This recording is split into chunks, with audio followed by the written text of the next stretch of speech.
it's Bernie here from Stamp and Eat, and welcome back to another week of card making with me. And today I thought that I would share with you two tips or tricks or techniques, whatever you want to call them, of how I make multiple cards or stamp multiple things when I'm working on a big project. Now, it's okay when you're doing single cards to just individually cut the card and put it together. But what if you've got a big project? What if you're putting together something for a birthday party, or you're putting together something for a wedding or a baby shower, and you're making multiple cards or multiple items, and you're looking for the most effective way to make that project in a quick time. And I've been commissioned to do 45 table favors for a 60th birthday party in a few weeks' time. And I was about to start working on that after I made this video, and I thought, hey, why don't I actually show you what I do? So there are going to be two tips. The one is stamping. How do you do multiple stamping? And especially, how do you go about doing multiple stamping when it involves a two-step stamp like I'm using for this lady's project? And we are going to be using this particular flower. In fact, I'm going to be using that flower. So I'm going to show you how I do that, and I use my stamp apparatus to do that. And then the second tip I'm going to share with you today is how to cut your cardstock effectively so that you get not one but two cards out of one action. So let's get started, shall we? So there's no card to show you today. This is more a techniques video, and so there's not going to be a card to show you.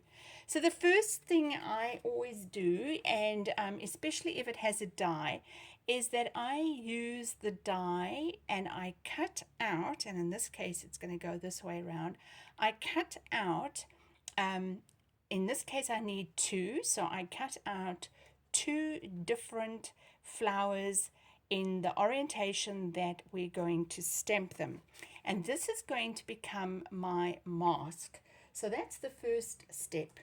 Then the second is, now you've got your cutouts, then I line them up. So let me just get my stamp apparatus, and I do want to apologize if this looks a bit different. I'm trying out a different lighting setup because I do actually watch my videos, review them, and I sometimes find my lighting is not great, so I am trying something different today.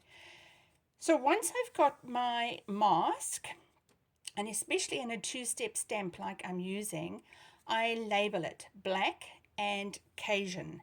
Now I've got my cutout, and you will see that they fit in perfectly, and this is why I love using my stamp apparatus. So you can see they're absolutely perfect, and we're aiming for this look. So it's got a memento black outline, and then we're using the Cajun craze. I think it's Cajun craze. Yeah, Cajun craze. So the first thing we're going to do is we're going to ink up, and let me just move my stamp apparatus into the light for you. So I'm going to ink up my black. So let me show you how I've found the right space. I found the right space by first inking the black on a sample, and then I placed the inner on top of where I would have placed that as if I were hand stamping. I hope that makes sense to you. And you will have to obviously adjust that for every stamp that you're doing, and especially if it's a two-step stamp. So let's pop the memento black over, and as you know, I like to do it upside down so that I have more control over it. And I'm going to come in, and let me pop this back into the light, and I'm just pushing it down. Now, excuse me, there is a photopolymer rubber seal underneath it. So what I would ordinarily do, and I should have actually demonstrated this to you, is I would ordinarily have also done the Cajun craze at the same time. So let's do that. So Cajun craze, and in this case I'm going to use my dauber. So I'm just going to daub this up. Now, because of where I'm recording this, I don't have as much room to play. So let's see, I'm going to daub it up. I'm actually recording this in my shot box, and I don't know if this is going to work or not work. So I'm experimenting with you. Okay, let's go and see. So I would do the black, and then exactly as I'm doing here, I'm coming in with the Cajun craze, and now we just swap them over, and you might just need to give it a lift.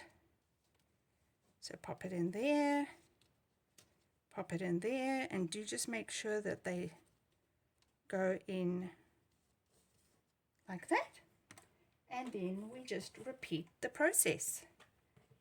And so we've got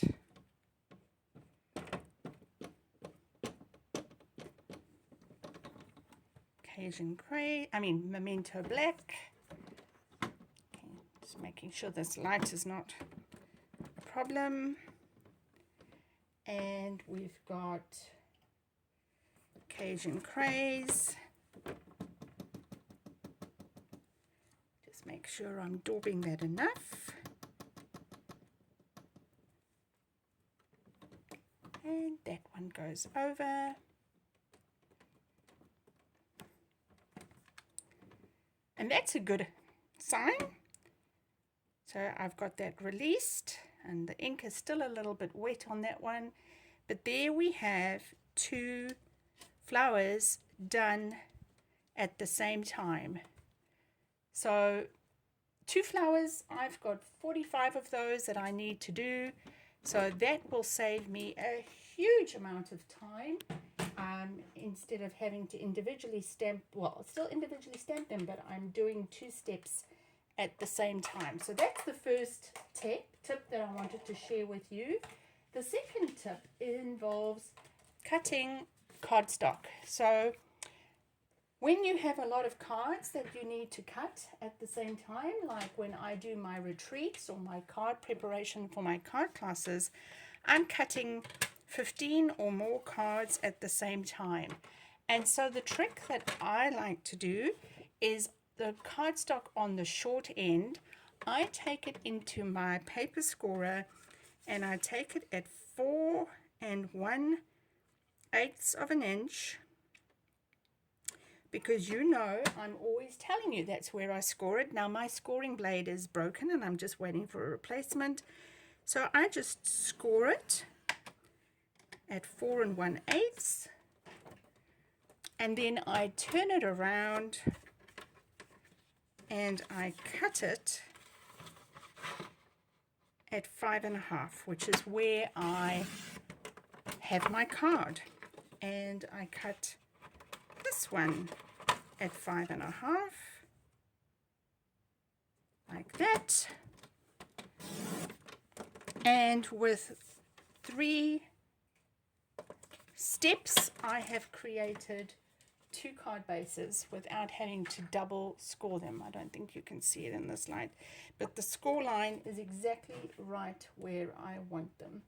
So I hope that you find these tips very helpful. Like I say, this is a very, very quick video where I just wanted to come in briefly and explain to you the tips that I use when I am making multiple projects. And if you want to receive more free tips and techniques, feel free to click on the subscribe to my newsletter, which is in the drop down just below.